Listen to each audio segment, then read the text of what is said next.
Welcome back to Farmer and Hammer, everyone. I'm not sure exactly what you saw last because I haven't edited that video yet. So because of that, I'm just going to start from the beginning here. If this is a repeat, I apologize, but we have got a whole new load of calves. And as you can see, they're kind of crammed on this side and they're divided up on this side. And then we've got all of these calves. So that is the older group. I had moved the 4 or 5 that were on this side that you saw last video. I moved them onto this side. These 4 you've seen, now they have ear tags in them. We've got 11, which is the bull, 12, which is the heifer, and then we've got 13 and 14, which are both the small little bulls. The reason I have them divided up is because the heifer there, number 12, she likes to suck on all of the other ones' navels, and we don't want any injuries or infections going on, so I had her in a pen by herself, and then number 14 started doing it as well, so I just separated them off into their own pens. And so they've been sorted off for the last 2 days by themselves. I feed them separately from these 2. So the reason I haven't shown you any previous videos of these new calves, you're seeing them after they've been here for 3 days. That's because this last week at work has been absolutely insane. I've been getting up at 5 o'clock, feeding these guys, driving 3 or 4 hours for work. Then coming back in the evening, and when I get back it's 7 or 8 at night, I've had to drive another hour to pick these calves up. So it's been a pretty wild week. I just didn't get any videos taken of these calves, and that's because it was dark, I was tired, and I just wanted to get them unloaded and fed so I could go to bed. But we've got 8 calves on this side. I'll try to run through them with you. 17 right here. This is a heifer. She is a balancer Holstein cross. 18 right there with the big white patch on his head. That's a balancer Holstein cross. 15 right there is a balancer Holstein cross. And then you might be able to see that big black calf right there in the back. That's another balancer Holstein cross. Those came from the same farm. These guys and number 1 and 2 came from. Farm I picked up from for the last couple of years. Really happy with them. Not so happy with that one's paint job because he's got a Holstein looking white spot on his head. But then we've got 19 right here. He's got a little white dash on his head. And then we've got the one I'm really excited about, number 20. He looks like a straight Hereford calf, but he is actually Hereford dairy cross. So his mama isn't 100% Holstein, but she's probably a Holstein Jersey cross. So these 2, 19 and 20, came from a different farm. Same one as the others in here with their red painted on their heads. Then making our way to the back here, we've got number 5. I actually picked her up. She's from the same farm I used to get the Simmental Fleckvieh crosses from. So that's what she is. Her dad is some sort of Fleckvieh, mom is dairy. So she is a solid black calf with a white face and a little white on the end of her tail. I got her at 10 days old. She was wild because she was still on the cow. So it took a little bit to get her trained to the bottle, but now she's calmed down quite a bit. What I'm going to do is move her into the older pen here because she is the same age and she will be able to compete with these guys pretty nicely. So that's where she's going to go. And then the last calf in this pen that I haven't showed you, he is right here. You may be able to tell here, this last one laying on the ground, it looks like a Holstein calf. And he is from the same farm as number 5, the white-faced heifer there. He is actually a very special calf, and that's because he is half Wagyu. So his mom is a dairy mix of all sorts of things, but his dad is actually an American Wagyu bull, a black one. So I'm excited about him. I don't think he's gonna be one I sell. It's probably gonna be one I raise for beef. The one downside about that calf, I brought him home, and once again, I should have checked before I picked him up. But he had some navel swelling. I'm not sure if it's a navel infection or if he got sucked on or something like that. But we are in the process of treating that on him. But otherwise, they're healthy. And then this bigger group here, all of them are doing super well. But I do have some bad news. The one calf that I didn't ear tag because when I brought him home, he was dealing with something, he was sick. That turned out to be a navel infection, which I had been treating for 2 weeks. And his navel infection, the swelling went down. I thought he was going to do better. He was still drinking on his own. And then right after that, I noticed his front knees were swelling. So it moved from his navel to his joints, and he was dead within 2 days after that, even after continually treating him. So They have all been checked. No one has a navel infection besides that one that already had it when I brought him home. So, but that is some sad news. I already lost one calf, which hopefully that is the only one I lose this year. That is the goal, because no one wants to be losing any calves. But what we've got going on this evening, you can see I've got the Heatwave here. I've got a barrel tipped over. That is actually their milk. I'm trying to make them clean it out before I clean the tank and give them a new one. But the reason I've got this set up funky is because I've scooted it over in the barn.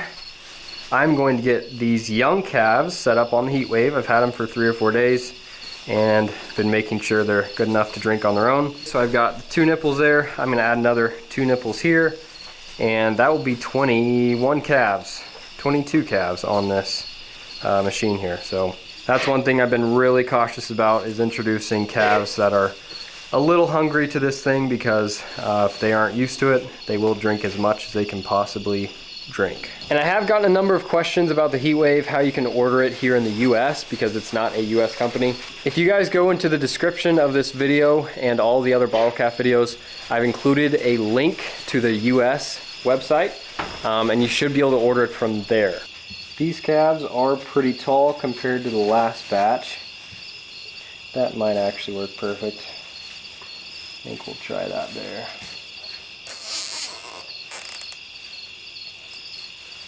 And of course, the barn cat has now called this place home. He drinks the spilled milk, and then he spends the night in the straw here. So he is a happy camper. But onto the Heatwave. So what we've got here, we've got this side running to the older calves, and this new side is going to run to here. Old calves, theirs runs into this barrel. I have a separate barrel to run the new calves side in. Honestly, once I get this new group started on the Heatwave and I know that they're all drinking and drinking the right amount, I'm probably going to get a 55-gallon barrel, plastic one with a lid, and then instead of running 2 barrels, I'll just have one massive one. I'll fill it up to the right height and then stick both of these hoses down into the same barrel. But the beauty of the Heatwave is how easy it is to set up.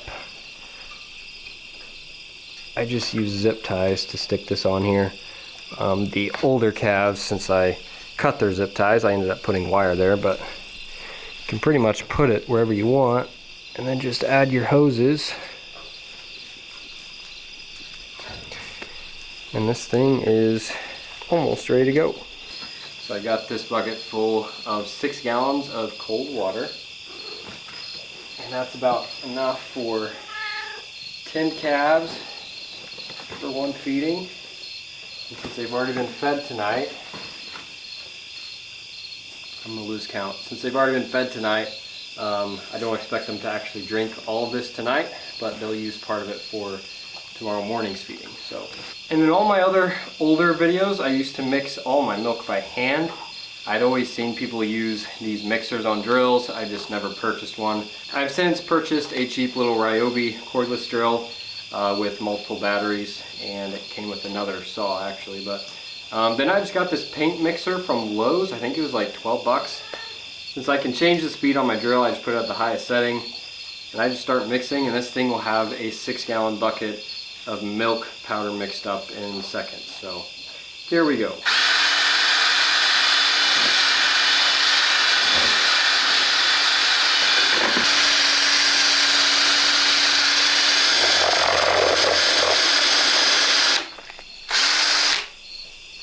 It's really difficult to mix milk powder and cold water together, and that's what I'm doing here. But with that little drill, it really speeds up the process and does a whole lot better of a job than I did by hand. So I've got these first 4 on the Heatwave already. It's actually been like an hour since the last clip, and that's because I accidentally turned the dial up on the Heatwave and it was way too hot.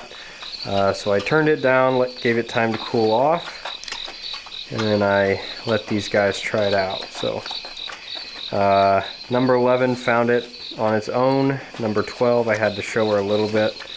Once she found it, she was good. Number 13, he was already full, so he tried it for 30 seconds and then he was done. So 14. He's still taking a nap back there. So once these two have decided they're done, I'll bring him up here and let him try it out as well. But all right, so it's the following morning. These calves have already been fed their breakfast. These have been on the milk bar the whole night, and so far so good, no trouble.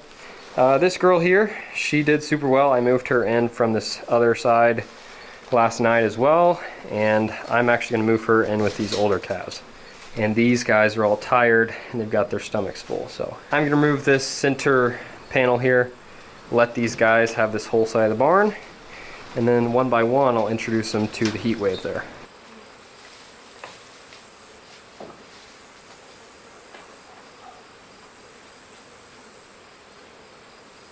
Alright, he's drinking.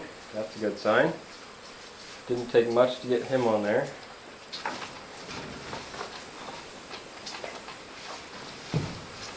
And I think I do have it at the right height this time. That one was set a little high, but this one actually seems to be perfect. They can figure out how to get it in their mouth. This is going to be the next one, the Wagyu cross.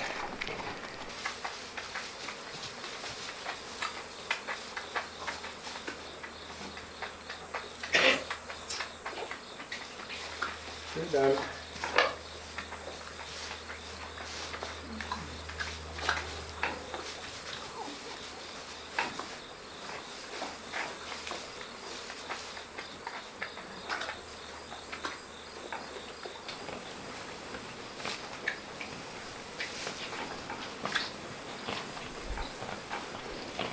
Okay, red one is now started. This guy and this guy should be completely gone. They've had plenty.